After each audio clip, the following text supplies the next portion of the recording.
La sortie est imminente. Le président ukrainien quitte la Maison-Blanche très rapidement, sans un regard pour les caméras, après cette dispute devant les caméras entre Donald Trump et aussi J.D. Vance, le vice-président américain. Axel Monnier, vous êtes à quelques mètres de Volodymyr Zelensky. Le peuple agressé qui est l'Ukraine. On écoute le président, chef de l'État, Emmanuel Macron. Et de sanctionner la Russie il y a 3 ans et de continuer à le faire. Et quand je dis nous, ce sont les États-Unis d'Amérique, les Européens, les Canadiens, les Japonais et plusieurs autres. Et que c'est cela. Et qu'il faut remercier tous ceux qui ont aidé. Et qu'il faut respecter ceux qui, depuis le début, se battent. Parce qu'ils se battent pour leur dignité, leur indépendance, pour leurs enfants et pour la sécurité de l'Europe. Ce sont des choses simples, mais elles sont bonnes à rappeler dans ces moments-là. C'est tout. La rupture est totale ce soir, monsieur.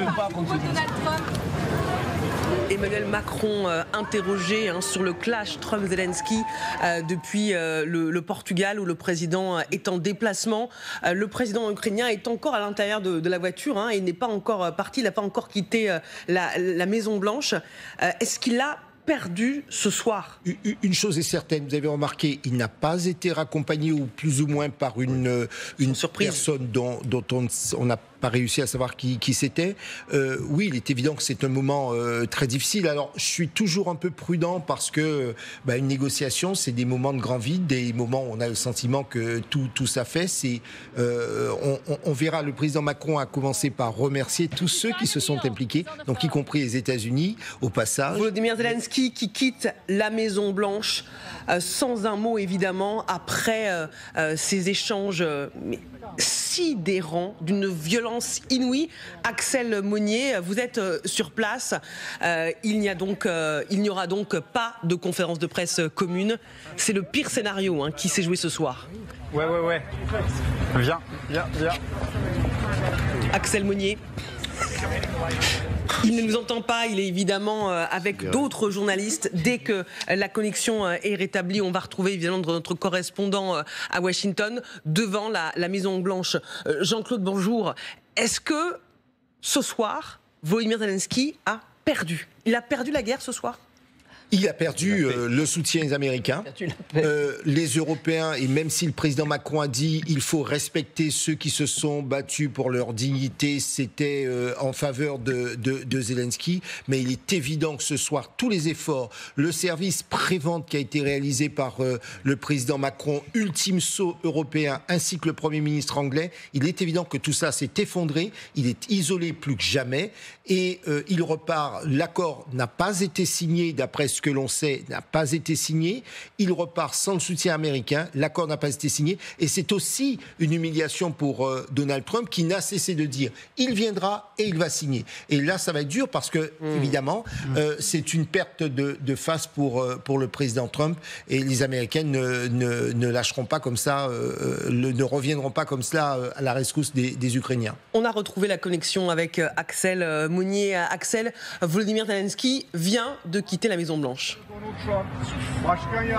Oui, effectivement, et vous l'avez sans doute remarqué, il n'a pas été raccompagné ni par Donald Trump, ni par J.D. Vance. Il est sorti par cette porte il y a quelques minutes, celle qui mène vers la West Wing, l'aile du pouvoir de la Maison-Blanche. Il est resté de longues minutes dans sa voiture avant de partir. Les journalistes, on a essayé de crier quelques questions, mais il n'a pas souhaité répondre. Il s'est engouffré dans la voiture, le visage fermé. Ensuite, même chose avec la délégation ukrainienne qui comptait une quinzaine de membres à peu près. Des questions, allez-vous revenir, avez-vous signé un accord, pareil, visage fermé, pas de réponse de la part de la délégation. Les 2 véhicules viennent de partir il y a quelques instants et sans savoir vraiment ce que sera l'avenir pour l'Ukraine dans les prochains jours, ni où en seront les discussions autour de la guerre en Ukraine. Merci Axel Monnier, notre correspondant pour TF1 LCI aux États-Unis depuis la Maison-Blanche.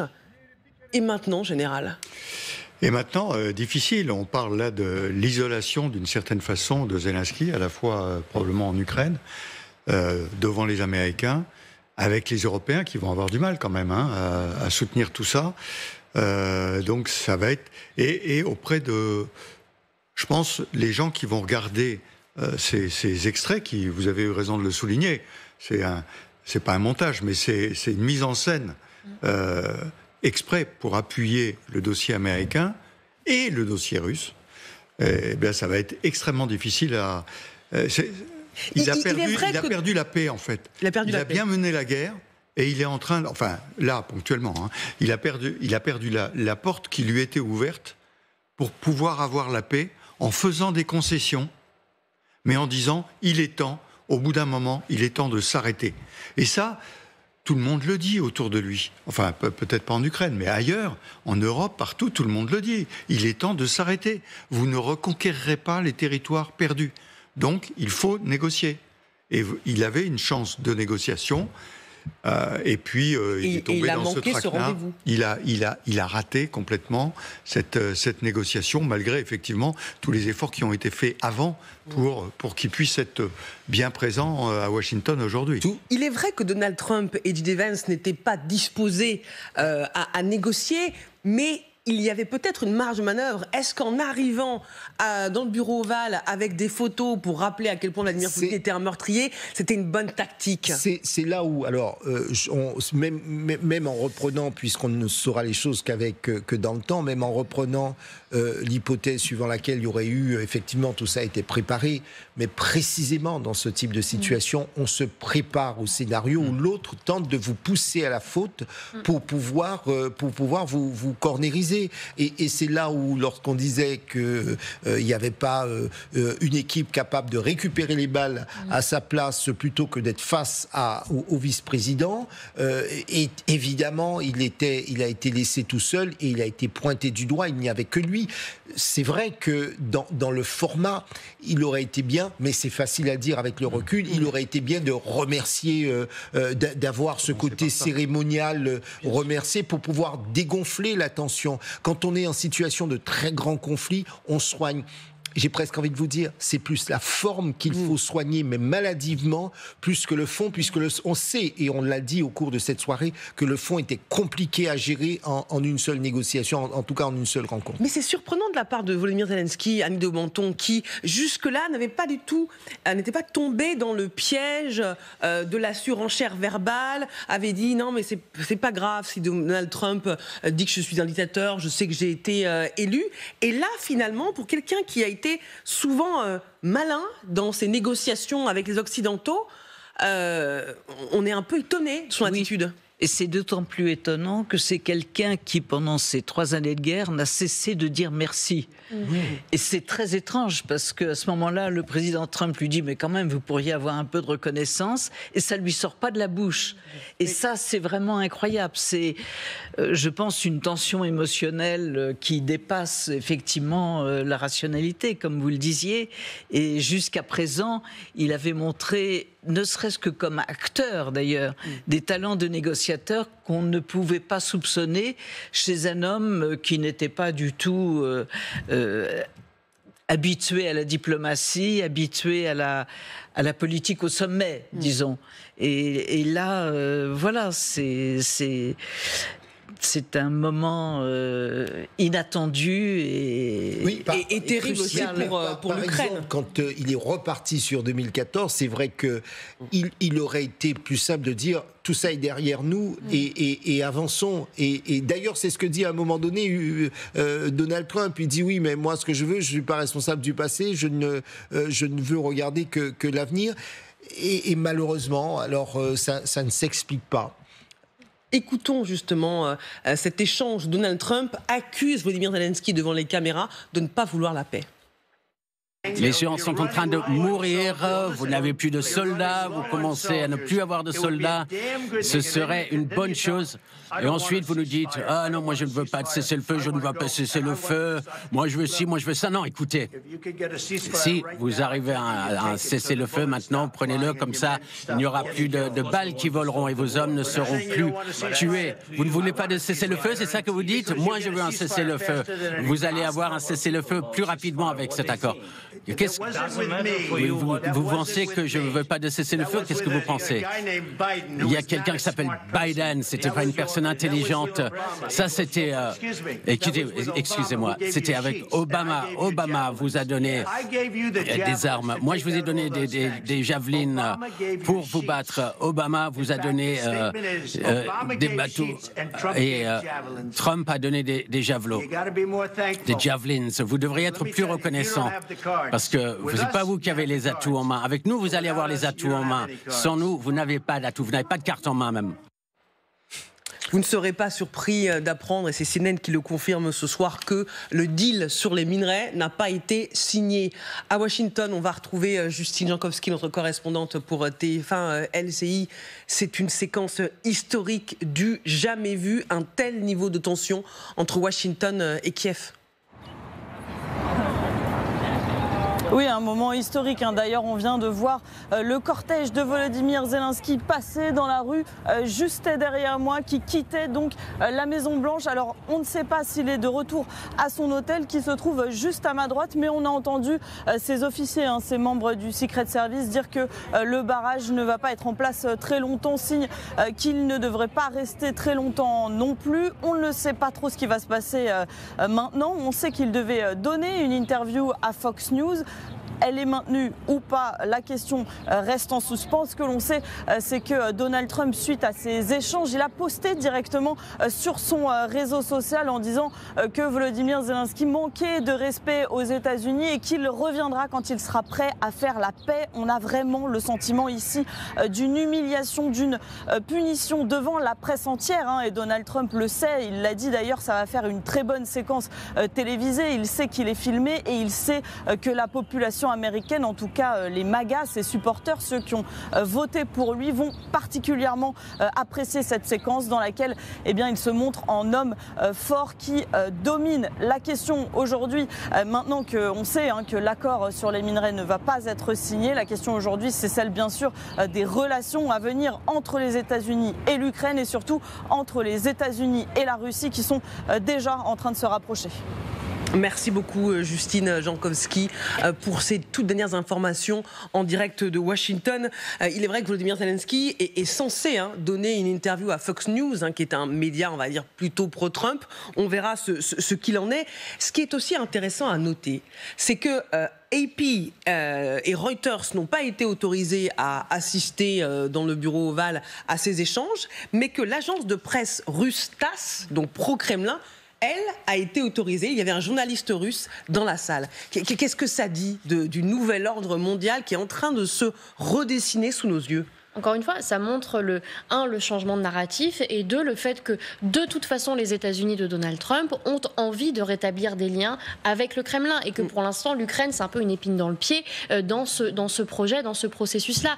Ce qui sera intéressant de savoir, parce qu'on voit que le président Zelensky a effectivement perdu ses nerfs, a perdu son sang-froid, mais la séquence qui précède aurait été très intéressante pour voir à quel point il a été poussé dans ses retranchements, comment ils ont préparé le terrain en fait pour effectivement l'acculer et faire en sorte qu'il perde en direct, parce que encore une fois on décide d'allumer la caméra au bon moment pour qu'il perde ses moyens en direct. Donc on est quand même dans un scénario extrêmement compliqué. Jusque-là on saluait le sang-froid du président Zelensky, mais c'est plus facile, je dirais, de garder son sang-froid lorsque les attaques sont par médias interposés ou sur Twitter ou sur n'importe quel réseau social, que lorsque c'est dans une salle close, et surtout lorsque vous avez des caméras.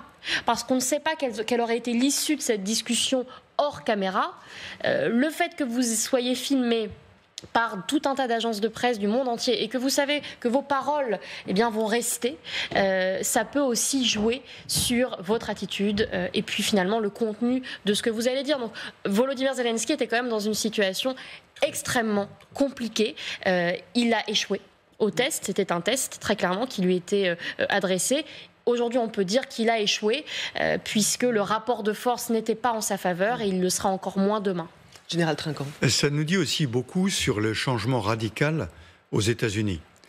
Le shérif a changé à Washington, comme disait M. Vance. Et ça, c'est flagrant. Dès qu'on parle de démocrates, dès qu'on parle de Biden, tout de suite, il y a un retour de bâton immédiat en disant non mais tout ça, il a raté, il est nul, etc. Nous, c'est autre chose.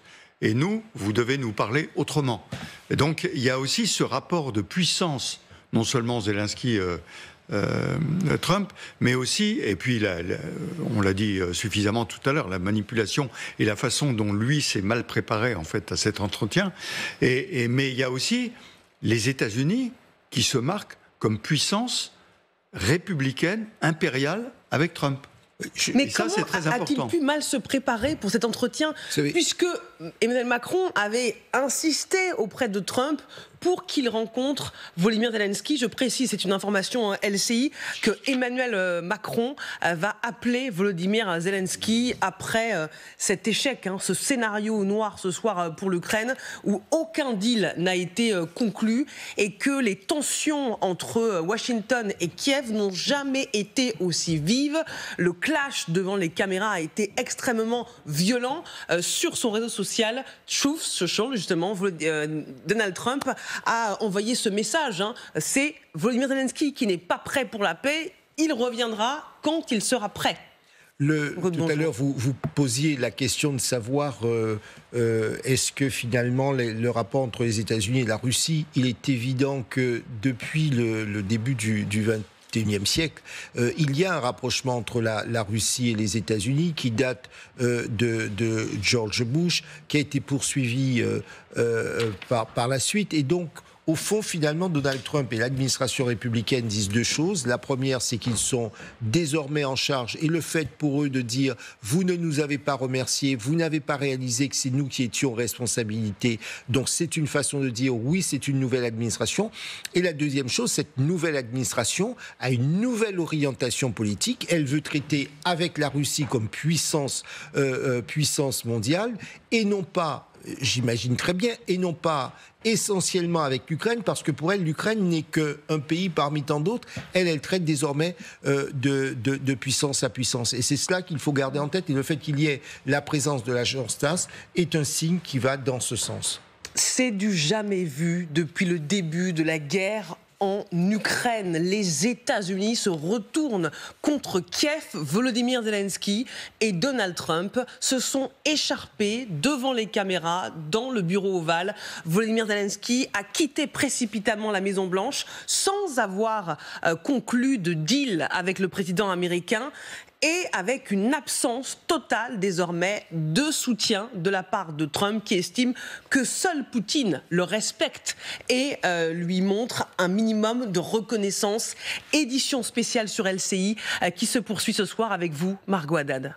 Bonsoir Marie-Hélène, bonsoir à tous. Volodymyr Zelensky claque la porte de la Maison-Blanche plus tôt que prévu. Une humiliation glaciale où l'avenir de l'Alliance occidentale s'est joué en quelques phrases. Un choc pour l'Europe, une claque diplomatique pour l'Ukraine, un échange sidérant face à Volodymyr Zelensky. Donald Trump n'a laissé aucune place au doute. Soyez reconnaissants envers les États-Unis ou préparez-vous à être abandonné. Paix forcée ou isolement brutal. Donald Trump impose sa ligne et accuse Kiev d'avoir eu tort depuis le début. Donald Trump et Volodymyr Zelensky, une rupture diplomatique en direct. Vous suivez ça avec nous dans un instant. Vous êtes en train de parier avec la vie de millions de personnes. Vous jouez avec la guerre mondiale, la troisième guerre mondiale. Ce que vous faites, c'est un manque de respect. C'est un manque de respect à ce pays, cette nation. Et est-ce que vous avez dit merci une seule fois ici, dans cette réunion? Est-ce que l'on vous a entendu dire merci? Vous êtes allé en Pennsylvanie et faire campagne pour l'opposition en octobre. Et vous devez apprécier ce que nous faisons. Le président tente de sauver votre pays. Excusez-moi. Si vous croyez que vous parlez plus fort, et si vous parlez fort, vous allez avoir raison. Quand vous parlez de la guerre en Ukraine, il ne parle pas fort. Votre pays a des gros problèmes. Et vous n'êtes pas en train de gagner, vous n'êtes pas en train de vaincre. Mais il y a beaucoup de chances que vous puissiez vous en sortir grâce à nous. Monsieur le Président, depuis le début, nous avons été seuls. Et on vous a dit merci. On vous a donné avec le président stupide, on vous a donné 350 milliards de dollars. On vous a donné des équipements et du matériel militaire. Vous vous êtes servi de notre équipement. Si vous n'aviez pas notre équipement militaire, cette guerre aurait été finie en une quinzaine de jours. Oui, d'accord, en 3 jours. Voilà, ça c'est en 2 semaines. Ok, bien sûr, c'est ça. Ça va être difficile. Ça va être difficile d'arriver à un accord comme ça.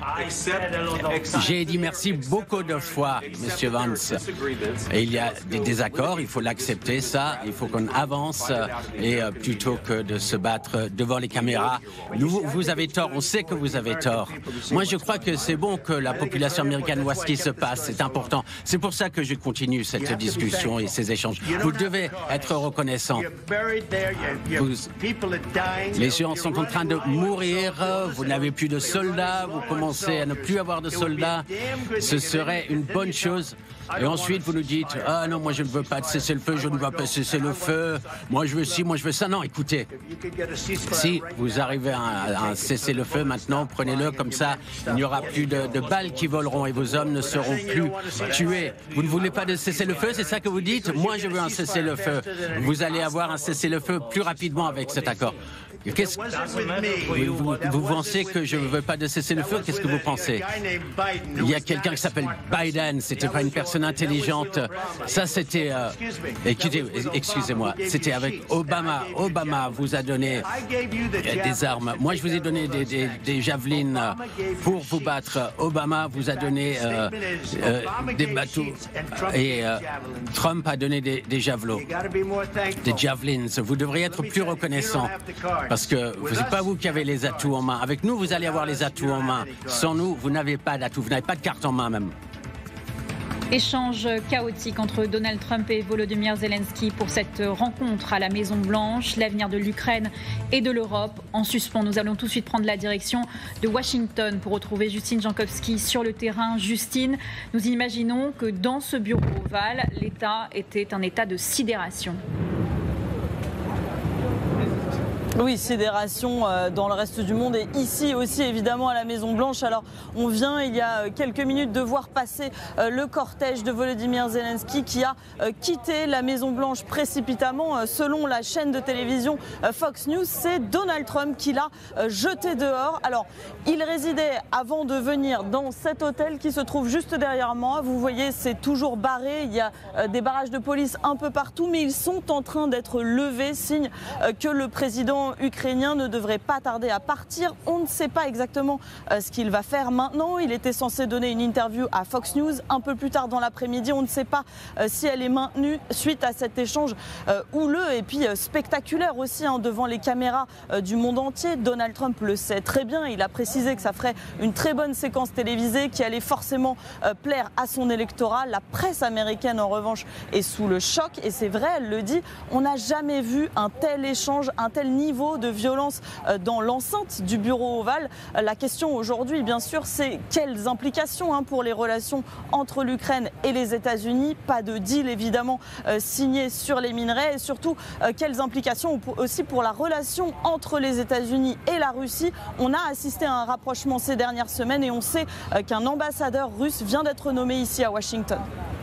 Merci beaucoup Justine Jankowski pour toutes ces précisions. Nous reviendrons vous voir tout au long de cette soirée édition spéciale sur LCI avec cet échange chaotique entre Volodymyr Zelensky et Donald Trump, échange à la Maison-Blanche où Donald Trump recevait Volodymyr Zelensky notamment pour parler de cet accord sur les minerais. Et pour comprendre les coulisses de cette rencontre, les meilleurs experts sont en plateau à mes côtés. Pierre Servan, bonsoir. Bonsoir Margot. Vous êtes éditorialiste géopolitique TF1 LCI. Sylvie Bermann, bonsoir. Bonsoir. Ancien ambassadeur de France en Russie, en Chine et au Royaume-Uni. Général Olivier Kempf, bonsoir. Bonsoir. Vous êtes chercheur associé à la FRS, directeur du cabinet La Vigie. Marjorie Paillon, bonsoir. Bonsoir. Vous êtes journaliste spécialiste de la politique américaine. Et également Jean-Claude Beaujour, bonsoir. Avocat spécialiste des États-Unis. Et Hélène Bonnet, notre reporter TF1 LCI, qui s'est rendue en Ukraine lors de nombreuses missions.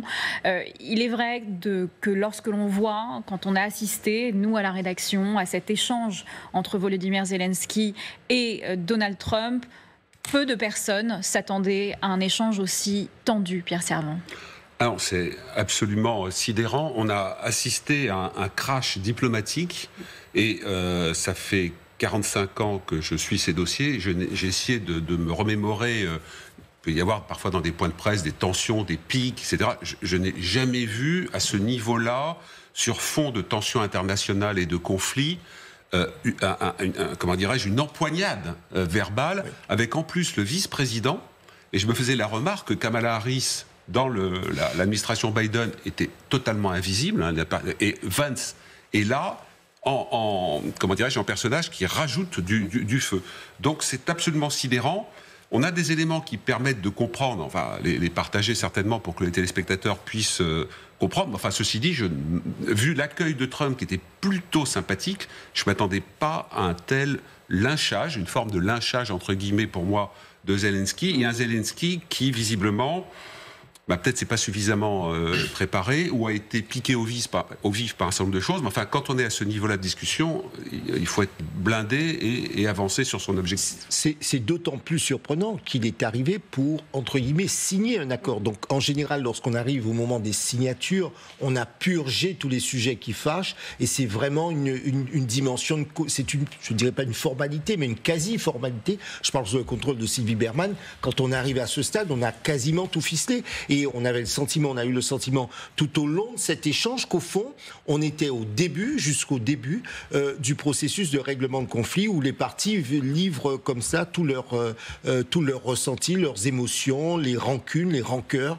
Voilà, donc c'est point de départ. Emmanuel Macron est actuellement au Portugal. La réponse de l'Europe va être extrêmement importante dans les heures à venir.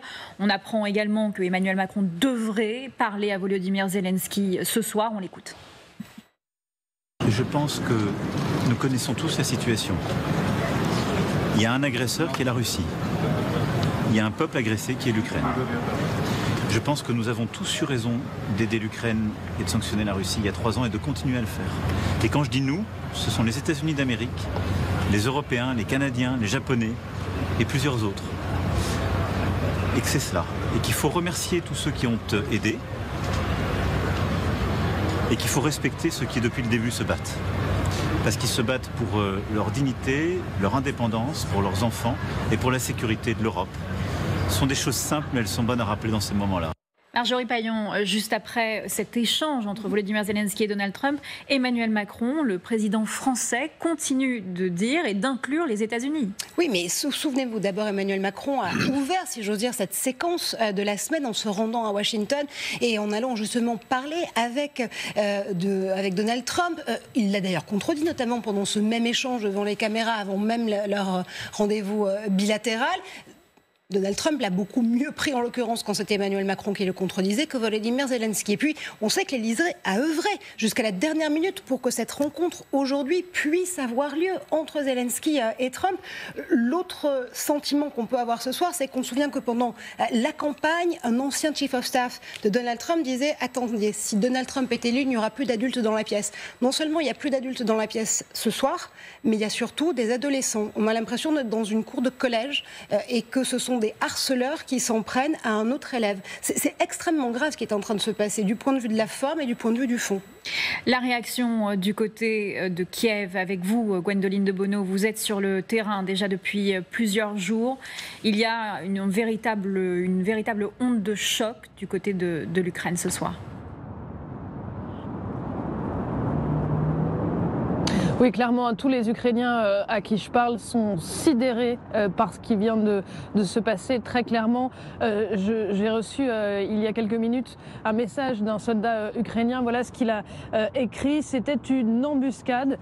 Il y a ce choc, l'impression que tout était écrit et cette sidération de voir leur président Volodymyr Zelensky, qui peut être critiqué, mais qui représente d'une certaine manière aujourd'hui la souveraineté de l'Ukraine, de le voir si brutalement attaqué. Et ce qui est beaucoup commenté, encore plus que Donald Trump, eh bien, c'est la violence du vice-président américain J.D. Vance, qui donne l'impression, eh bien, aux Ukrainiens à qui je parle ce soir, eh bien, que tout ça était déjà écrit avant même que Volodymyr Zelensky ne rentre dans la Maison-Blanche. D'ailleurs, un autre Ukrainien note les commentaires de Donald Trump sur sa tenue juste à l'entrée de la Maison-Blanche. C'est un cauchemar, voilà ce que l'on entend beaucoup ce soir. Mais parmi les soldats, en tout cas, avec qui eh bien, j'ai des échanges depuis ce que l'on a vu dans le bureau ovale, parmi les soldats, eh bien, beaucoup soulignent eh bien, qu'ils sont très admiratifs à l'égard de la réaction de Volodymyr Zelensky, qui pour eux eh bien, ne pouvaient pas souscrire à ce qui était en train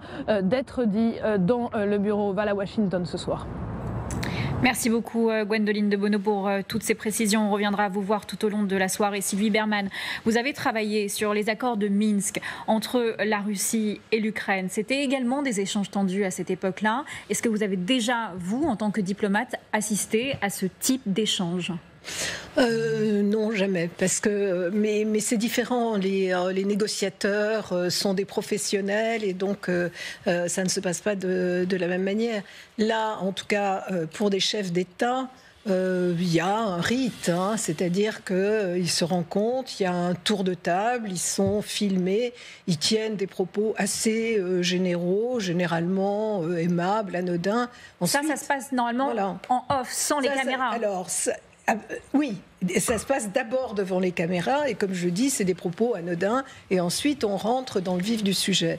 Là, ils ont décidé de tout rendre public en laissant les journalistes et effectivement, ça ressemble à une mise à mort. Ça ne se fait jamais. J'ai 40 ans de diplomatie quand même, mais ça ne s'est jamais fait. On reviendra peut-être après sur les accords de Minsk, que c'est différent parce que, encore une fois, c'était entre négociateurs, c'était difficile, ça pouvait effectivement être tendu, mais ça n'a rien à voir. C'est pas du tout le même exercice diplomatique. Je ne sais plus qui employait le terme de crash diplomatique.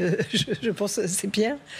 C'est le terme qui convient, mais c'est absolument désastreux parce qu'on ne sait pas comment tout cela pourrait être rattrapé compte tenu de ce niveau de violence et d'une certaine manière de haine personnelle. Oui. Je ne vais pas m'étendre, on y reviendra, mais je pense que Donald Trump a des affects. Il a des affects positifs ou négatifs. Il apprécie beaucoup Emmanuel Macron, ça se voyait, il y avait une forme de complicité. Donc, ce qui autorisait Emmanuel Macron de le contredire aimablement.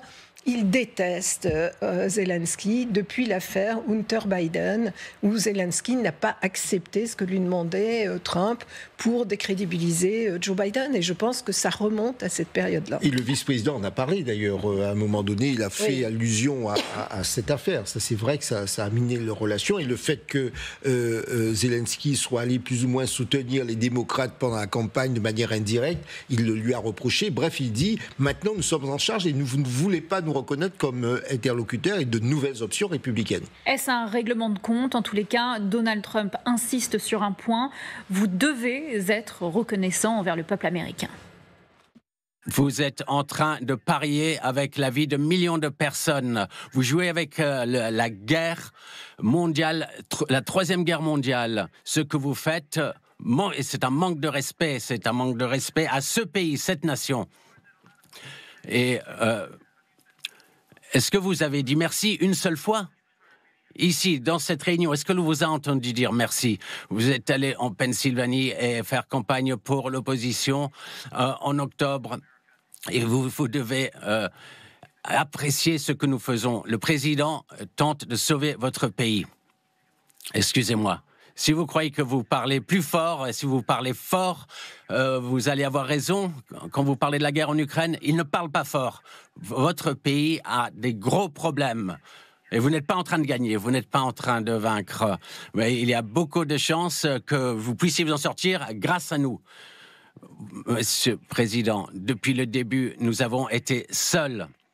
Et on vous a dit merci.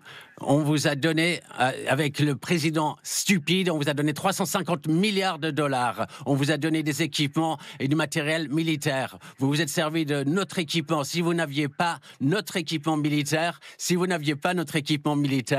cette guerre aurait été finie en une quinzaine de jours. Oui, d'accord, en 3 jours, voilà, ça c'est en 2 semaines. Ok, bien sûr, c'est ça. Ça va être difficile d'arriver à un accord comme ça. J'ai dit merci beaucoup de fois, Monsieur Vance. Et il y a des désaccords, il faut l'accepter, ça. Il faut qu'on avance et plutôt que de se battre devant les caméras. Vous avez tort, on sait que vous avez tort. Moi, je crois que c'est bon que la population américaine voit ce qui se passe, c'est important. C'est pour ça que je continue cette discussion et ces échanges. Vous devez être reconnaissants. Les gens sont en train de mourir, vous n'avez plus de soldats, vous commencez à ne plus avoir de soldats. Ce serait une bonne chose.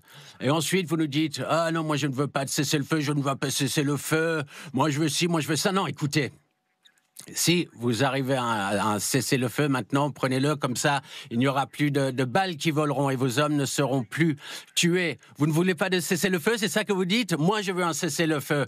Vous allez avoir un cessez-le-feu plus rapidement avec cet accord. Vous pensez que je ne veux pas de cessez-le-feu? Qu'est-ce que vous pensez? Il y a quelqu'un qui s'appelle Biden, c'était pas une personne intelligente.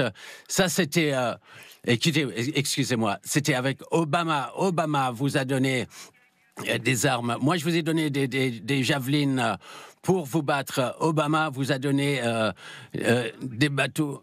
Et Trump a donné des javelots, des javelins. Vous devriez être plus reconnaissant. Parce que ce n'est pas vous qui avez les atouts en main. Avec nous, vous allez avoir les atouts en main. Sans nous, vous n'avez pas d'atouts. Vous n'avez pas de carte en main même. Sans nous, vous n'avez pas de carte en main. Ces mots de Donald Trump ce soir. Hélène Bonnet, vous vous êtes rendue plusieurs fois en Ukraine. Volodymyr Zelensky, tout de même, ce soir, tient tête au président américain. Oui, mais je pense qu'il a eu une réaction que les Ukrainiens, de manière générale, aurait envie qu'il ait, mais ce n'est pas la réaction qu'aurait peut-être dû avoir le diplomate ou le président, en tout cas. Mais Volodymyr Zelensky dit ce que pensent les Ukrainiens. Moi, j'ai échangé quelques instants avec des personnes que je connais en Ukraine. Et ils me disent, on ne comprend pas ce qui s'est passé, mais en même temps, Volodymyr Zelensky, il s'est défendu, il nous a défendus. Donc il y a quand même un sursaut d'orgueil, en tout cas dans la manière dont Zelensky a géré cette séquence. Mais il ne mesure pas les conséquences que ça va avoir. Il y a un soldat qui me disait il y a quelques instants, bon, la Russie va pas nous déclarer une deuxième fois la guerre. Sauf que très concrètement, sur le terrain, eh bien, ils dépendent tellement des États-Unis. On entendait ces derniers jours le fait que les États-Unis avaient menacé, par exemple, de supprimer le système Starlink, ça faisait partie des menaces qui étaient prononcées. Sans Starlink sur le terrain, les Ukrainiens sont perdus. Donc, pour l'instant, il y a le sursaut d'orgueil, en tout cas dans certaines réactions, mais les conséquences, on ne les connaît pas encore. Général Kempf, Donald Trump parle des armes, parfois il les appelle les javelots à la place des javelines, il parle de l'ère des démocrates qui auraient donné le plus d'armes aux Ukrainiens. Est-ce que clairement, sans cette aide américaine désormais, les Ukrainiens n'y arriveront pas? C'est très possible, même si c'est une armée héroïque, hein, il faut le répéter sans cesse et sans cesse, avec des capacités d'imagination et de réaction à la fois de rusticité et de technologie qui sont admirables. Une fois qu'on a dit ça, et c'est ce que les spécialistes observent depuis le début de la guerre, vous avez un appui de planification, de renseignement, de liaison satellitaire, etc., qui sont tout un tas de choses invisibles, qui font partie du soutien militaire, parce que le soutien militaire, tout le monde pense aux armes visibles, mais vous avez tout un tas d'armes invisibles. Tout ça, c'est principalement américain. Du jour où ça disparaît, l'Ukraine sera en encore plus mauvaise position. Mais j'ai envie de dire, on présentait cet entretien comme un petit succès, puisque Zelensky voyait Trump avant Poutine. Souvenez-vous, c'est ce qu'on disait encore ce matin. Tiens, et d'ailleurs, la France y a participé, et les Européens, blablabla. Super. Et là, il n'y a pas d'autre mot que guet-apens. Et quand Trump, avant l'entretien, dit ça va satisfaire mon public, ça va faire un bon show télévisé, c'est très exactement ce qui s'est passé. C'est pire qu'une cour d'école, si vous voulez. Vous parlez de harcèlement, mais c'est un coup monté. Et donc, que pouvait faire, et je reviens vers vous, Madame Bonnet, qu'est-ce qu'il pouvait faire? On dit souvent que vis-à-vis de Trump, vous avez deux solutions. Soit vous amadouez, c'est un peu la méthode Macron, pour faire simple, on cajole, etc. De temps en temps, en souriant, on fait une remise à plat, ou alors vous allez à l'affrontement. C'est ce qu'a choisi Zelensky, avec, même si c'est bien reçu en Ukraine, peu de résultats, parce que vis-à-vis des personnalités qu'il avait en face, et je rejoins cette histoire d'adolescent, mais on va se le faire, dès qu'ils commençaient à parler, ils coupaient, ils agressaient. Et donc, c'était forcément perdant. Zelensky ne pouvait pas bien s'en sortir.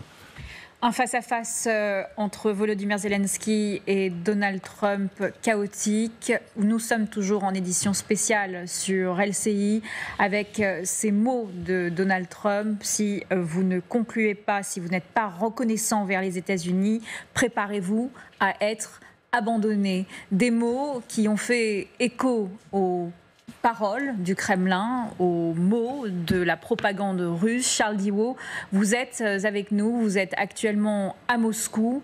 Les Russes parlent d'une altercation historique ce soir. Oui, en tout cas, ce qui est sûr, c'est qu'ici, les médias, ils donnent à cœur joie pour qualifier cette réunion un échec dans lequel le président ukrainien s'est condamné, disent les médias russes, par son comportement ingrat, je cite, vis-à-vis de Donald Trump. En tout cas, ce qui est sûr, c'est que aux yeux des journalistes russes, ce n'est pas le président ukrainien qui a quitté la Maison-Blanche, mais bien Donald Trump qui l'en a chassé. Un moment a en revanche beaucoup marqué les esprits ici en Russie, c'est lorsque Donald Trump a expliqué à Volodymyr Zelensky qu'il ne devait pas critiquer Vladimir Poutine. En tout cas, ce qui est sûr et certain ici, c'est qu'il y avait déjà une sorte de Trump-mania naissante. Les Russes commençaient à énormément apprécier le comportement de Donald Trump. Après cette réunion, difficile de ne pas voir la cote de popularité du président américain un peu plus grimper en Russie. Merci beaucoup Charles Diwo. On viendra vous voir tout au long de cette soirée pour avoir plus de précisions provenant de Moscou. Il est vrai ce soir que les médias russes, je regardais à l'instant, sont tous en train de parler de cette altercation historique. Sylvie Bermann, vous avez été ambassadeur en Russie. Vous connaissez bien ce rôle de la propagande au sein même de la population russe. Comment vont-ils utiliser ce narratif, cette altercation, pour que ça joue en leur faveur ? Écoutez, c'est assez simple parce que de toute façon, depuis le début, Vladimir Poutine méprise totalement Volodymyr Zelensky, qu'il traite de clown et il disait même qu'il ne voulait pas négocier avec eux et avec lui et qu'il choisirait le président du Parlement. Donc sur les incompétences de Zelensky, sur et le fait qu'il n'est pas légitime non plus, puisqu'ils le disent en permanence, puisque bon, c'est en période de loi martiale et qu'il ne peut pas y avoir d'élection. Mais même Donald Trump l'a dit. Même Donald Trump l'a dit. Donc c'est effectivement un petit peu le même narratif. Et donc, évidemment, les Russes vont exploiter ça au maximum dans les jours qui viennent. J'aimerais vous montrer une image extrêmement forte ce soir. C'est cette image de l'ambassadrice extraordinaire de l'Ukraine à Washington qui a la main sur le visage. On peut penser qu'elle est en train de pleurer. Nous n'avons pas exactement cette réaction, mais une image extrêmement forte, Pierre Servan, ce soir. On imagine que dans la salle, de voir ce show peut-être organisé par la Maison-Blanche, c'est-à-dire devant les caméras, c'est un choc pour une diplomate qui n'a fait que faire entendre la voix de l'Ukraine à Washington depuis des mois. Oui, parce qu'elle voit une explosion en plein vol, une explosion qui a été préparée. Il faut rappeler quand même que dimanche dernier, le président Trump ne voulait absolument pas recevoir le président Zelensky parce que Zelensky avait renvoyé le secrétaire au Trésor qui était venu lui dire voilà, c'est ça qu'on demande, vous signez en bas. Le secrétaire au Trésor américain a été renvoyé à Washington. Trump était fou de rage et donc ne voulait pas rencontrer Zelensky. La personne qui fait changer de point de vue Trump, c'est le président français, oui. Dans les discussions du lundi, véritablement, hein, j'ai eu plusieurs éléments, et Trump change de position, et vous imaginez que le président français aussi a dialogué avec Volodymyr Zelensky pour pouvoir s'accorder. Dans ce scénario-là, il y avait une personne qui était, elle aussi, furieuse, c'est J.D. Vance, considérant que son patron s'était fait manipuler par le français. Et quand vous voyez l'implication de J.D. Vance, là aussi, sur l'histoire américaine, tu es beaucoup plus compétent que moi sur l'histoire américaine, j'ai pas souvenir de vice-président dans une réunion au sommet entre deux présidents mettant de l'huile sur le feu. C'est en ce sens où je rejoins le général Kempf que ça ressemble à une forme de traquenard. Néanmoins, alors, comment dire, moi j'ai beaucoup d'admiration pour le président Zelensky, mais dans ce type de négo à haut risque, où il savait très bien les mines qui étaient posées, et on peut penser que le président français l'a vraiment expliqué comment fonctionnait le cerveau de Trump. Et là, malheureusement, alors qu'il y avait un accord qui était potentiellement intéressant pour les Ukrainiens, tout ça a explosé. Mais je pense que l'idée de piège ou de traquenard ou de volonté de faire craquer devant les caméras pour l'humilier définitivement, il y a quelque chose qui s'est passé et Zelensky a sauté sur le champ de mine. Justement, pour comprendre si c'était un traquenard ou non, nous avions un journaliste à la Maison-Blanche, Axel Monnier, qui est actuellement devant la Maison-Blanche. Axel Monnier, vous avez vu cette scène de très près, vous avez vu ce convoi de Volodymyr Zelensky quitter la Maison-Blanche précipitamment. Oui, effectivement, ça n'était pas le scénario prévu et cela crée la sidération dans l'ensemble des journalistes. Alors pour l'instant, on est encore dans l'attente d'une réponse de la part du service de presse pour savoir si Donald Trump allait quand même tenir une conférence de presse pour expliquer un petit peu ce qui s'est passé, expliquer ce qui allait se passer, surtout pour lui désormais dans ses négociations avec l'Ukraine.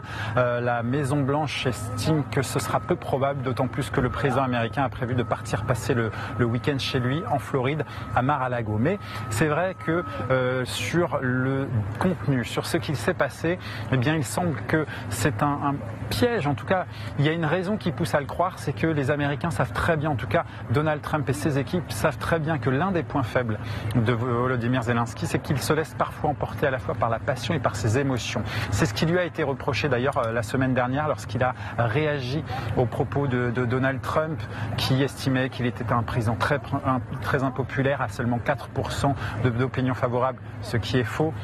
Eh bien, il avait réagi vertement en disant que Donald Trump se laissait enfumer, entre guillemets, par la désinformation venue du Kremlin. Eh bien, dans la foulée, J.D. Vance, déjà, l'avait tensé, lui avait expliqué que ce n'était pas une façon d'essayer de négocier avec Donald Trump, que s'il essayait de faire des critiques à travers des médias interposés, eh bien, c'était une bien mauvaise méthode. Et on a en fait là la confirmation eh bien, qu'ils ont essayé d'appuyer sur ce point. Et des membres de l'entourage de Volodymyr Zelensky, des diplomates étrangers, européens, notamment ici à Washington, n'ont aussi expliqué qu'il fallait qu'il essaie de se contrôler un peu plus, mais c'est difficile lorsque votre pays est en jeu et que sa défense est en jeu également. Bref, c'est vraisemblablement pour cela que Donald Trump et J.D. Vance se sont mis ensemble pour essayer de le pousser à bout. Et surtout, et ça c'est un fait rare, parce que des échanges houleux, il y a dû y en avoir des dizaines dans ce bureau ovale. Mais là, il était filmé, et ça, c'est une rareté, et c'est suffisamment rare justement pour être souligné. La question qu'on se pose ce soir, merci Axel Monnier, on reviendra vers vous tout au long de cette soirée spéciale. Jean-Claude Beaujour, on parlait de ce potentiel traquenard tendu à Volodymyr Zelensky. Et vous me disiez à l'instant, c'est peut-être pour rendre encore plus dur cet accord sur les minerais. Absolument, puisque Donald Trump n'a pas dit jamais on ne signera, il a dit, eh bien, quand il sera prêt à faire la paix, il reviendra. Donc la porte, j'ai envie de dire, n'est pas complètement fermée. Ça veut dire qu'on peut toujours continuer à négocier, à discuter. Et il imagine très bien que les Européens, et le président Macron a dit qu'il allait rappeler les uns et les autres, les choses ne vont pas s'arrêter ce soir et chacun ne va pas rentrer chez lui de manière définitive. Ils vont continuer à travailler, les Européens vont continuer à travailler, mais c'est vrai que les Européens, que pour le coup, Donald Trump va revenir en position de force quand il lui dit « vous viendrez quand vous serez prêts à faire la paix », ça veut dire que vous reviendrez lorsque vous serez prêts à écouter nos conditions, et plus jamais la question de la sécurité, eh bien, elle va s'éloigner au fur et à mesure. En tout cas, la sécurité, comme la voulait Zelensky, sera peut-être moins d'actualité que ce qu'il sera prêt à accorder. Parce que Volodymyr Zelensky le disait encore récemment par la voix de son porte-parole, du ministre des Affaires étrangères, s'il y a cessez-le-feu, il nous faudra une sécurité des voies maritimes, mais également du ciel. Est-ce que sans les États-Unis, c'est quelque chose de possible, Pierre Servan ? Alors, écoutez, là, on est dans une configuration, comment dirais-je, démente, où déjà que le président américain, à plusieurs reprises, a expliqué qu'il ne voulait pas donner de garantie militaire directe à l'appui pas seulement d'un cessez-le-feu, mais d'une paix, il a dit qu'il n'apporterait pas les systèmes de renseignement satellitaires, les transports, enfin tout ce qui manque pour l'opération. Donc il était dans cette position avant. Avant le clash, il avait dit quelque chose de positif, à savoir que les Américains continueraient à vendre des armes à l'Ukraine. Mais tout ça est remis en cause. Donc ce soir, les Européens qui doivent se concerter et se réunir dans la plus grande rapidité, la question centrale, c'est comment on fait pour soutenir seul Alors peut-être que ça ne sera pas le cas, qu'il y aura des négociations, que l'accord sera finalement signé. Mais la question de ce soir, c'est est-ce que les Européens et leurs alliés asiatiques, parce qu'il n'y a pas que les Européens, il y avait 70 pays qui soutenaient l'Ukraine, est-ce que ces pays-là sont capables de se dire s'il y a un cessez-le-feu ou une paix, moi je ne crois pas du tout à une paix sauf à une capitulation que Trump entérinerait, mais comment on fait pour prendre le fardeau complètement. Juste un tout petit point de chiffres. Alors, ça ne remplace pas ce dont le général Kempf a parlé en termes d'appui aérien, renseignement, etc. Mais les Ukrainiens, au début de la guerre, produisaient 5% de leur matériel militaire. Aujourd'hui, ils sont à 30%. Ça ne suffit pas, mais ils ne sont pas restés les deux pieds dans le même sabot et ça pèsera. Mais la question, c'est pour les Européens. Comment on fait maintenant? Et pour les Européens, Margot, il y a quelque chose d'extrêmement important qui se joue. C'est dès dimanche, cette réunion voulue par Keir Starmer à Londres, où on sait que les pays membres de l'Union européenne vont assister. Emmanuel Macron a dit qu'il irait. Keir Starmer qui parle d'une paix durable, parce que vous disiez à l'instant que vous ne croyez pas à cette paix sans entériner l'intégrité territoriale de l'Ukraine. Qui parlait d'une paix durable jusqu'à ce que ce moment se produise. Donc on va voir dans quels termes aussi les Européens s'accordent, même sur le vocabulaire, pour parler de ce processus qui peut être encore enclenché ou pas à ce stade. C'est eux qui vont nous le dire, et surtout avec la configuration avec laquelle ils souhaiteraient désormais pouvoir la mener. Parce que ce soir, l'Europe est seule, avec, en l'occurrence, le Royaume-Uni, avec peut-être le Canada. Souvenez-vous, Justin Trudeau faisait partie des chefs de gouvernement à Kiev lundi pour célébrer les tristes 3 ans de la guerre en Ukraine. Et puis, cette réunion de dimanche, elle est importante parce qu'elle vient juste avant un sommet crucial pour s'entendre sur la défense européenne jeudi prochain, jeudi 6 mars. Donc on est dans un calendrier qui est extrêmement tendu, qui est extrêmement ténu aussi, et où tout s'accélère dès ce soir. Petite précision, vous savez que Volodymyr Zelensky devait donner une interview à Fox News. Pour l'instant, cette interview est maintenue avec Brett Dyer. On verra si là aussi, il y a une possibilité pour faire du service après-vente, si j'ose dire, auprès directement des citoyens, des citoyennes américaines. Elle est maintenue et cette saga diplomatique n'est pas terminée puisque ça s'agite encore du côté de la Maison-Blanche. Il devrait y avoir un micro tendu auprès des journalistes américains accrédités à la Maison-Blanche dans à peine quelques minutes. Jean-Claude Beaujour, quand on voit ce tweet d'Elon Musk juste après cet échange entre Donald Trump et Volodymyr Zelensky, Zelensky s'est détruit aux yeux du peuple américain. La réalité, c'est qu'il n'y a plus de réel contre-pouvoir aux États-Unis à l'heure actuelle. Oui, et puis Donald Trump a donné la mesure. Lui, il n'a de compte, nous dit-il, à rendre qu'au peuple américain.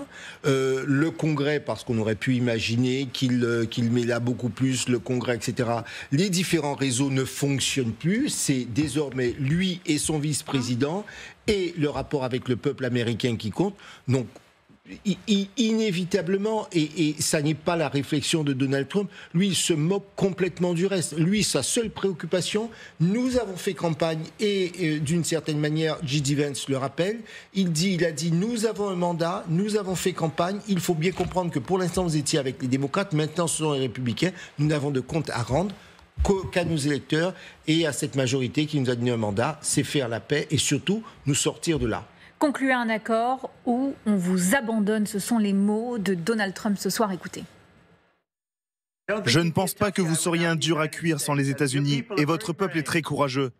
Mais soit vous concluez un accord, soit nous vous laissons tomber. Et si nous nous retirons, vous allez en découdre. Je ne pense pas que ce sera joli, mais vous vous battrez. Mais vous n'avez pas les cartes en main. Sylvie Berman, quand on entend ces mots, est-ce que si l'Europe avait eu une sorte de sursaut depuis des mois, est-ce qu'on aurait pu installer, nous aussi, du côté européen, un rapport de force ? Écoutez, je ne crois pas, parce qu'un rapport de force, c'est pas simplement l'expression en disant on est fort, parce que moi j'entends dire tout le temps que Poutine ne comprend que le rapport de force, que Trump ne comprend que le rapport de force. Oui, mais c'est le rapport, et on n'est pas en situation justement de force par rapport à Washington. La preuve, c'est que quand le président de la République y va, quand Keir Starmer y va pourquoi ? Pour demander un soutien européen. Parce qu'on n'a pas la capacité, on n'a pas les moyens logistiques, on n'a pas les moyens en termes de renseignement pour y aller tout seul. Donc je ne vois pas ce que l'Union européenne pouvait faire. En plus, il est clair, et ça Emmanuel Macron, Keir Starmer l'ont bien compris aussi, c'est qu'il faut flatter Trump, aller dans le sens de son ego.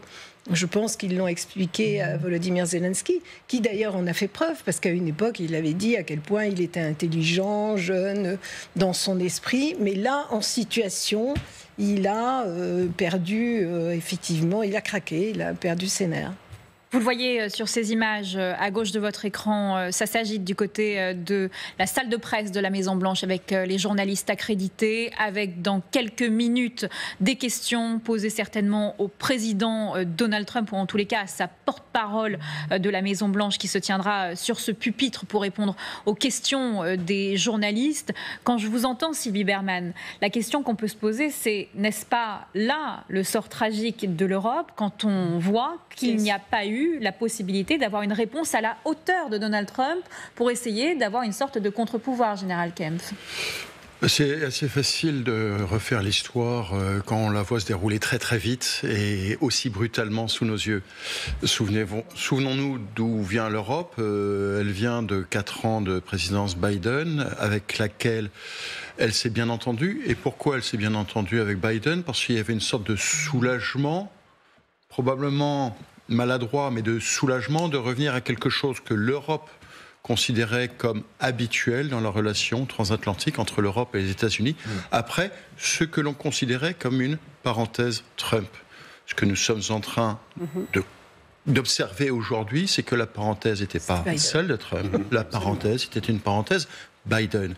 Et donc, 15 jours après, où on s'aperçoit que il y a sinon un retournement d'alliance, du moins un désaveu de tous les liens stratégiques habituels et de toutes les inimitiés stratégiques habituelles de Washington avec les Européens dans le côté positif et Washington contre les Russes et avec les Européens dans le côté d'hostilité. On observe aujourd'hui non seulement une Ukraine qui est abandonnée, mais disons les choses, une Europe qui est abandonnée. Alors pour répondre à votre question, est-ce qu'il y a 1 mois, 2 mois, 3 mois, les Européens pouvaient anticiper une élection de Trump? Oui, ça fait quelques mois qu'on la sentait venir et qui a été envisageable. Mais une telle brutalité dans la mise en œuvre d'un vrai programme politique, parce que la différence entre Trump 2 et Trump 1, je parle sous votre contrôle, mais c'est que Trump 2 a un programme politique extrêmement affirmé et qu'il arrive préparé, ce qui n'était pas le cas de Trump 1. Et donc on a une brutalité énorme. Mon général, moi j'ai une légère différence sur l'application de la politique, parce qu'on a passé un certain temps cet été et on a bien vu que le président, que le candidat s'était inspiré du programme 2025. On a bien vu qu'autour de lui il y avait désormais des équipes et on a bien vu qu'il venait dans un esprit de revanche. Donc là-dessus, je pense qu'on a été un certain nombre à dire on redoute le Trump deuxième version parce qu'il allait... On l'a vu et on l'a l'apaisement post-conférence de presse, si je puis dire, puisque c'était pas vraiment une conférence de presse, c'était un échange dans le bureau ovale. C'est cette réponse de Volodymyr Zelensky qui tweet juste après cet échange: merci l'Amérique, merci pour votre soutien, merci pour cette visite, merci POTUS, donc President of the United States, président des États-Unis, le Congrès et le peuple américain. L'Ukraine a besoin d'une paix juste et durable et c'est précisément dans ce but que nous travaillons. Pierre Servan, est-ce que là, on ne peut pas se dire que Volodymyr Zelensky fait une sorte de marche arrière, c'est-à-dire je n'ai pas eu la bonne posture face à Donald Trump qui a besoin d'être caressé dans le sens du poil, et donc désormais, publiquement, j'affiche une sorte de reconnaissance envers les États-Unis dont parlait Donald Trump? Oui, il sort du bureau ovale où toute la porcelaine a volé en éclats. Ce qui est intéressant, c'est dans l'image qu'on avait tout à l'heure, qui était muette des trois, c'est extraordinaire. Vous n'avez pas besoin du son et de la parole. Surtout la gestuelle, les postures, les visages. Mais tout est dit et je pense qu'il y aura des études qui seront... Regardez, sur ce doigt tendu, Vance qui agit. Incroyable. Donc la porcelaine est pétée et Zelensky n'a pas beaucoup de marge de manœuvre. Parce qu'il faut voir que... je suis persuadé effectivement que le peuple ukrainien va considérer que son président a été courageux et monté au créneau, mais qu'il a quand même des oppositions, et peut-être que certains vont dire, mais attends, tu es cramé à la Maison-Blanche, il faut qu'on trouve autre chose. Alors il ne peut pas y avoir d'élection, etc. Donald Trump lui a dit même, tes hommes ne veulent plus se battre parce qu'il y a un problème de mobilisation, donc il a appuyé sur là où ça faisait mal. C'est vraiment le déballage, une forme de lynchage avec J.D. Vance en chien de garde mordant les mollets du président. Une scène, enfin encore une fois, c'est quand même hallucinant. Je pense qu'on n'en est pas tous remis. Donc pour l'instant, pour remonter la pente, c'est très difficile parce qu'en plus Trump, Sylvie Berman l'a dit, il a des affects et quand il a des gens dans le nez, il ne peut pas prendre de distance par rapport au dossier de géopolitique. Il a le gars dans le nez ou la femme dans le nez et il agit en fonction de ça. Et dans ce service après-vente qui se joue là actuellement sur la plateforme X d'Elon Musk, il y a aussi Donald Tusk, qui est le patron de l'Europe en ce moment, Premier ministre polonais s'il en est, qui lui aussi tweet et s'adresse à Volodymyr Zelensky, au peuple ukrainien, en disant « Cher Volodymyr Zelensky, chers amis ukrainiens, vous n'êtes pas seuls ». Ça augure donc en effet peut-être... On l'attendait la semaine dernière, ce déclic pour l'Europe, pour l'Union européenne, pour se mettre en ordre de bataille, pour ce sommet qui intervient encore une fois de façon inopinée dimanche à Londres, et pour ce sommet défense jeudi prochain, le 6 mars. Par contre, ce sommet-là, il était en l'occurrence annoncé de longue date, mais c'est peut-être un moment où en effet on vit plusieurs tournants dans ces 24 heures, et c'est aussi un tournant peut-être pour enfin que l'Europe se saisisse de la question de sa défense. Les images, vous voyez là sur ces images, le sénateur Lindsey Graham, le sénateur républicain qui s'exprime à la presse. 8 or 9 times since the war started, I understand the consequences of Putin's actions against Ukraine. I appreciate what the Ukrainian people have done. They fought like les Ukrainiens ont fait, ils se sont battus comme des lions et j'espérais que cet accord sur les minerais allait être transformateur dans notre relation et j'espérais que ça allait bien se passer. J'ai parlé à Zelensky ce matin. Le président Trump était de très bonne humeur hier soir. Quelqu'un m'a demandé si j'étais fier du président. Je n'ai jamais été si fier du président. J'ai été très fier de M. Vance qui a défendu notre pays. Ce que j'ai vu dans le bureau ovale, c'était un manque de respect et je ne sais pas si on va pouvoir réinviter M. Zelensky. Je pense que la plupart des Américains ont vu un homme avec qui ils n'aimeraient pas mener des affaires. La façon dont ce débat s'est tenu, la façon dont il a confronté le président, il est allé trop loin. Donc je pense que les relations entre l'Ukraine et les États-Unis sont importantes, très importantes. Mais Zelensky peut-il signer un accord avec les États-Unis après ce que je viens de voir? Je ne sais pas. Vous venez de déjeuner avec le président Trump. Que vous a-t-il dit concernant ces interactions et avec M. Zelensky? Il était choqué. Et il a dit à Zelensky, nous allons parler des garanties de sécurité, nous allons parler du cessez-le-feu et de la fin de la guerre. C'est un processus. Vous avez une nouvelle relation avec les États-Unis, un accord de 500 milliards de dollars dont le président est fier. Parlons de l'aspect positif, mais il a été terrible. Zelensky a rendu impossible de vendre ce deal aux Américains. On ne peut pas dire aux Américains que c'est un bon investissement. Après ça.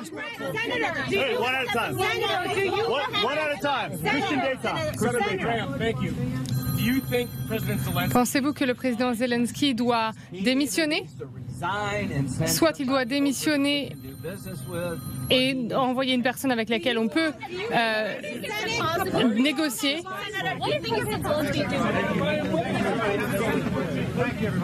Merci à tous.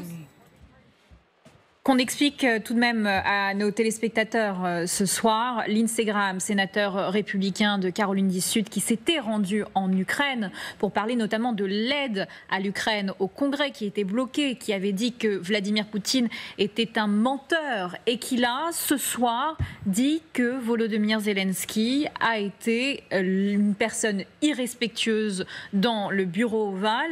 Il y a un changement de ton, même du côté de ces éléphants républicains qui faisaient partie de cette ligne républicaine, qui soutenaient l'Ukraine jusqu'à présent, Jean-Claude Beaujour? Oui, de toute façon, visiblement, les Républicains ont désormais plus le choix. Il n'y a pas d'opposition républicaine à Donald Trump. À partir du moment où il avait pris le pouvoir au sein du Parti républicain et qu'il a emmené, il est passé d'une minorité à une ovation du Parti républicain, quiconque est dans la contradiction avec Donald Trump se verra couper la tête. Donc là-dessus, ça n'est pas surprenant. Ce qui est d'autant plus surprenant, c'est qu'effectivement, le nouveau narratif est bien ficelé, puisqu'on vous dit outrage, insulte au peuple américain dans le bureau ovale. Et alors là, vous voyez, ça a une dimension émotionnelle, parce qu'on aurait pu imaginer qu'il revienne en disant qu'effectivement Zelensky était mal préparé pour sa négociation, aborder des points techniques. Pas de points techniques.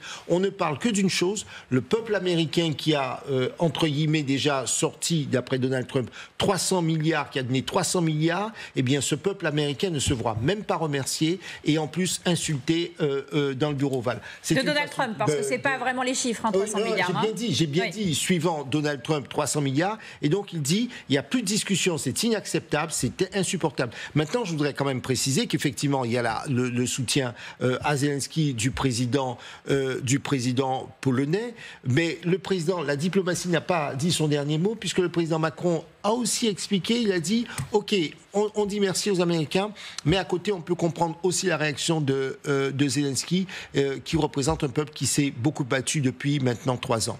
Direction Washington pour cette édition spéciale. Axel Monnier, vous venez d'assister à cette prise de parole du sénateur républicain Lindsey Graham. Vous avez filmé ces images.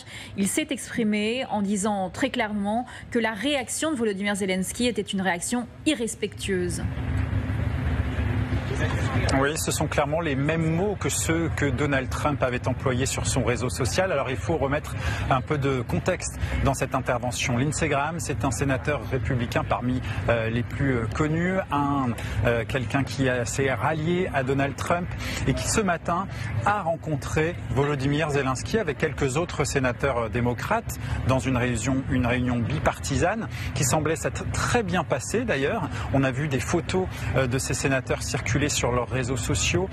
Volodymyr Zelensky lui-même a estimé que c'était une très bonne réunion avec eux. Ça s'est passé avant son arrivée ici à la Maison-Blanche et il ne semble pas que Lindsey Graham dise que la réunion s'est passée de façon aussi difficile. Et c'est vrai que tout à l'heure, lorsqu'il estime que Volodymyr Zelensky a manqué de respect aux États-Unis et à Donald Trump, il n'a pas non plus donné d'explication en quoi le comportement du président ukrainien était-il irrespectueux envers la démocratie américaine et envers son président. C'est difficile à dire, mais en tout cas, clairement, Lindsey Graham a utilisé des mots forts. Nous ne pouvons plus mener de pourparlers avec Volodymyr Zelensky. Il est en train de dire clairement ce qui semblait être la voie que l'on empruntait.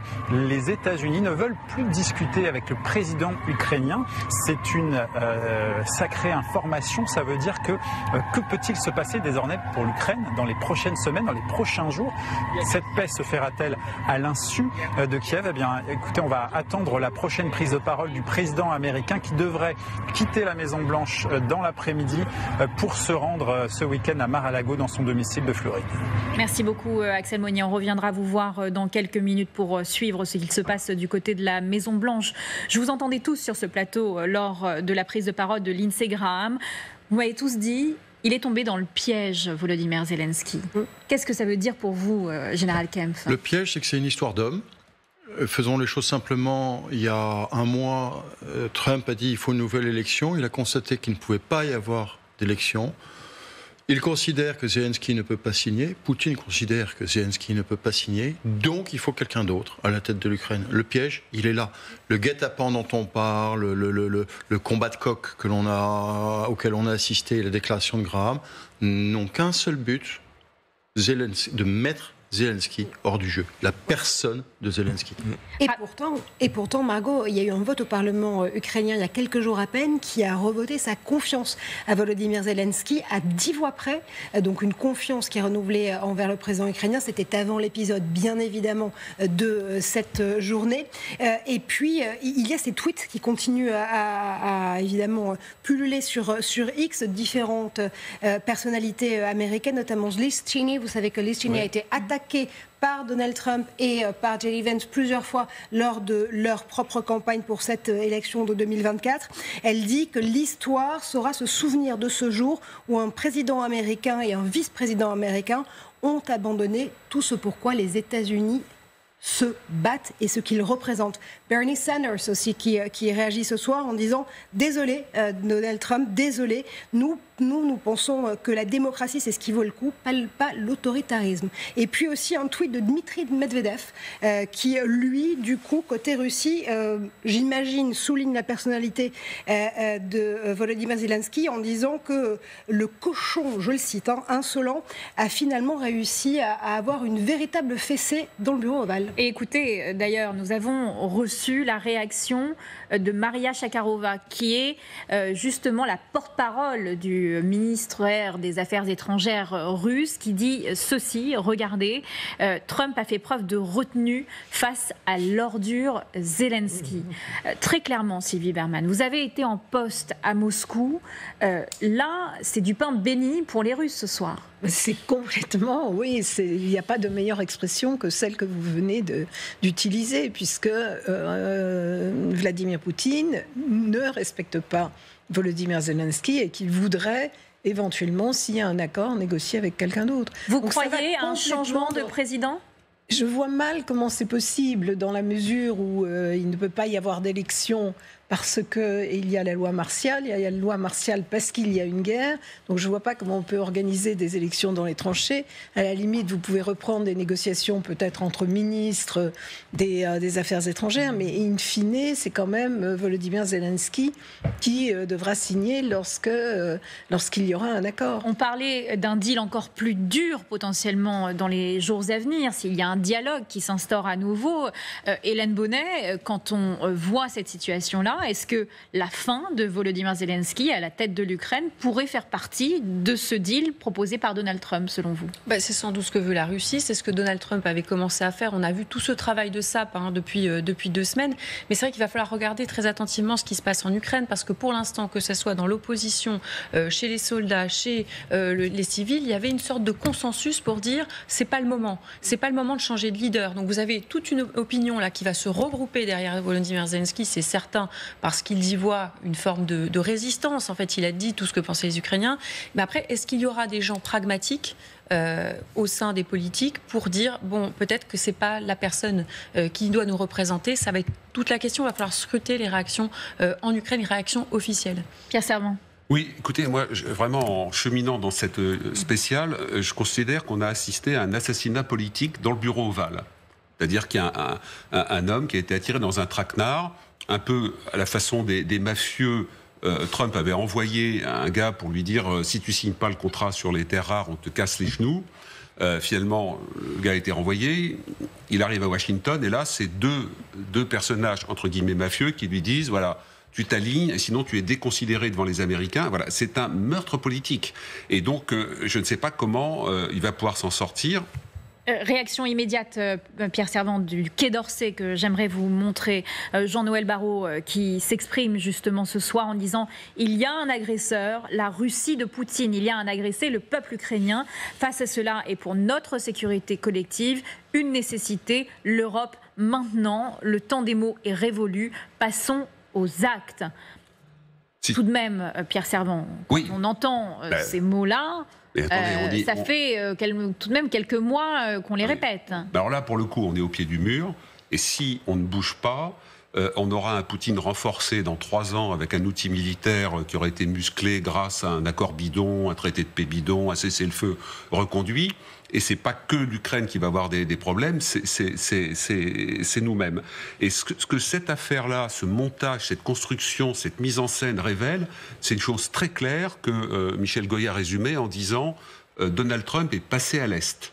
Donc très clairement, je pense que Donald Trump a choisi Poutine et que tout le reste est articulé. Le fait que les États-Unis et la Russie aient joint leur vote en commun à l'ONU, qui est un truc absolument stupéfiant. Voilà, donc il y a une réalité, 2 personnages forts considère que l'Ukraine est quantité négligeable. On connaissait ça sous le premier mandat de Donald Trump qui ne parlait qu'avec l'effort déjà à l'époque, où il avait reçu, on se rappelle tout de même, le leader nord-coréen Kim Jong-un, avec qui il s'était entendu, à qui il disait faire confiance, et puis Erdogan, avec qui il avait négocié sur les forces kurdes à la frontière entre la Turquie et la Syrie. On voit tout de même un autre homme ce soir, Sylvie Bermann, peut-être un homme qui a des lignes encore plus dures, encore plus claires. Est-ce que dans le jeu diplomatique qui se joue sous nos yeux, nous n'avons pas un changement de paradigme qui ferait que Donald Trump ne parlerait plus à d'autres pays que ceux qui ont des hommes forts au pouvoir? Alors effectivement, bon, c'est Thucydide, hein, c'est le dialogue mélien où les pauvres Méliens demandent la clémence d'Athènes et Athènes répond non, la clémence c'est uniquement entre pays égaux et entre grandes puissances. Donc là, on est dans cette situation-là, effectivement. Les Méliens sont tous tués ou mis en esclavage à la fin de l'histoire. Éliminés, effectivement, après. Et donc, je pense que c'est la vision de Poutine, comme c'est celle de Trump, et probablement celle de Xi Jinping aussi. D'ailleurs, on ne sait pas ce que Trump va faire avec Xi Jinping. Il n'a pas encore complètement tranché. Il n'est pas sûr qu'il y aura une guerre réelle avec Xi Jinping, mais peut-être aussi un rapprochement. Maintenant, face à ça, que faut-il faire ? La force, oui, mais on ne l'a pas en réalité. Donc je pense que Emmanuel Macron, qui a très bien joué jusqu'à présent sur le dossier, peut reprendre langue avec Trump, sans doute pour ne pas lui donner tort, et reprendre langue avec Zelensky également, pour voir ce qui, diplomatiquement, peut être réparé. La question ce soir, c'est est-ce que l'avenir de l'Ukraine s'est joué en quelques phrases dans ce bureau ovale? J.D. Vance, le vice-président américain, l'a dit très clairement, vous manquez de respect au peuple américain. Écoutez. Je parle de la diplomatie qui va mettre fin à la destruction de votre pays.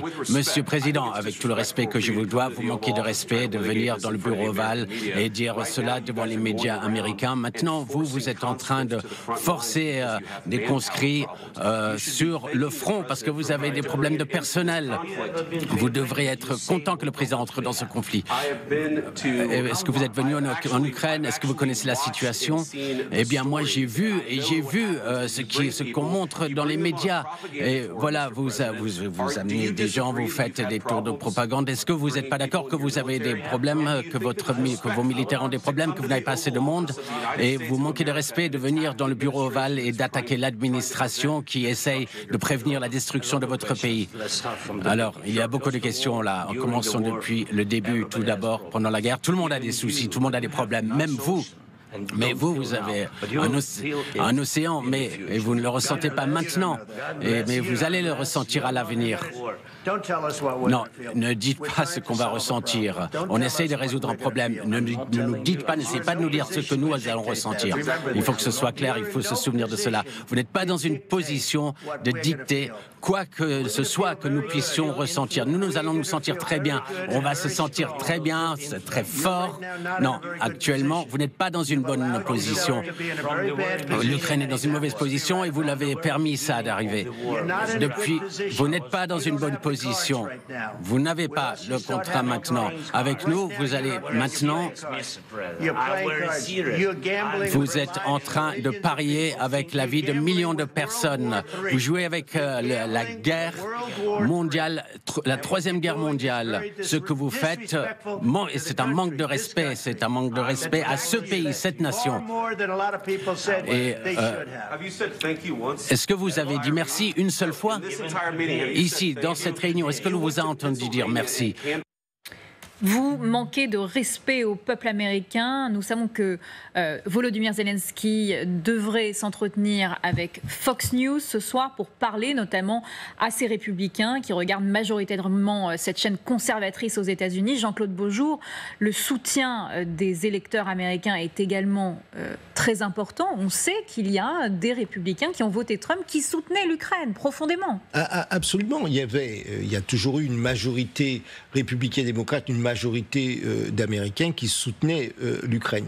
Maintenant, très subtilement, Donald Trump, vous avez remarqué, a rapporté ce soutien aux sommes qui ont été dépensées par le gouvernement américain. Je redis que c'est son chiffre à lui, le chiffre qu'il utilise de plus de 300 milliards de dollars. C'est une façon de dire aux Américains, c'est vous qui avez payé. Et vous savez, malheureusement, le peuple entend, ce sont des arguments qui sont parfois un peu simplistes, un peu simples, et qu'on entend. Et lui, Donald Trump espère bien que la population américaine le suivra de ce point de vue en disant, c'est vrai qu'on a quand même dépensé 300 milliards et c'est normal ce qui s'est passé, c'est normal qu'on nous dise merci, et si on ne nous dit pas merci, on pourrait se retrancher parce que Donald Trump n'a surtout pas envie et non seulement il n'a pas envie de sortir d'autres milliards, mais il estime qu'il faut qu'il soit remboursé des sommes qui ont été avancées, des sommes de guerre, alors que Emmanuel Macron disait mais non, nous on a financé une guerre. Lui il dit on a fait simplement que prêter. Donc I want my money back à la Thatcher.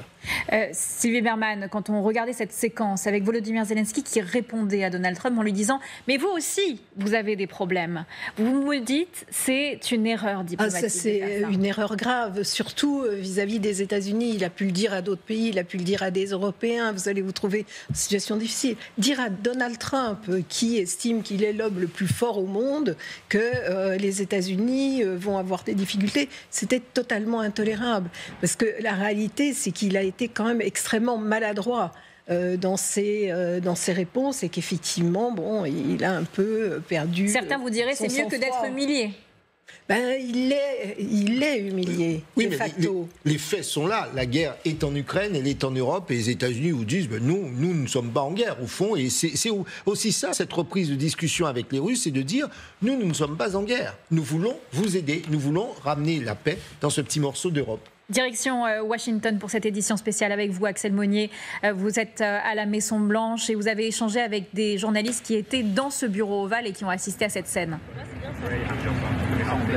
Oui, vous savez, ce sont les journalistes qui suivent en permanence la présidence des États-Unis. Ils sont quelques-uns à pouvoir entrer pour représenter toute la presse au sein du bureau ovale. Il y avait là, en plus des principaux protagonistes, c'est-à-dire des deux présidents et de leurs entourages, il y avait en tout une quarantaine de personnes environ, incluant les membres du staff du président américain. Et parmi ces journalistes états-uniens et ukrainiens, eh bien, plusieurs parmi les Américains nous ont dit qu'en fait la pression est montée petit à petit, que très vite on a senti que l'attitude de Volodymyr Zelensky était en train d'agacer le président américain et que Donald Trump a eu du mal à se contenir et que c'est comme ça que petit à petit eh bien, la tension est arrivée au sein de ce bureau ovale. Vous l'avez entendu dans la conférence de presse qui a été diffusée tout à l'heure, Lindsey Graham, le sénateur de Caroline du Sud qui est proche de Donald Trump, a estimé qu'au départ Donald Trump était dans de très bonne humeur et très positif quant à cette réunion avec Volodymyr Zelensky. Il l'avait vu la veille, hier soir, et ça semblait être bien parti.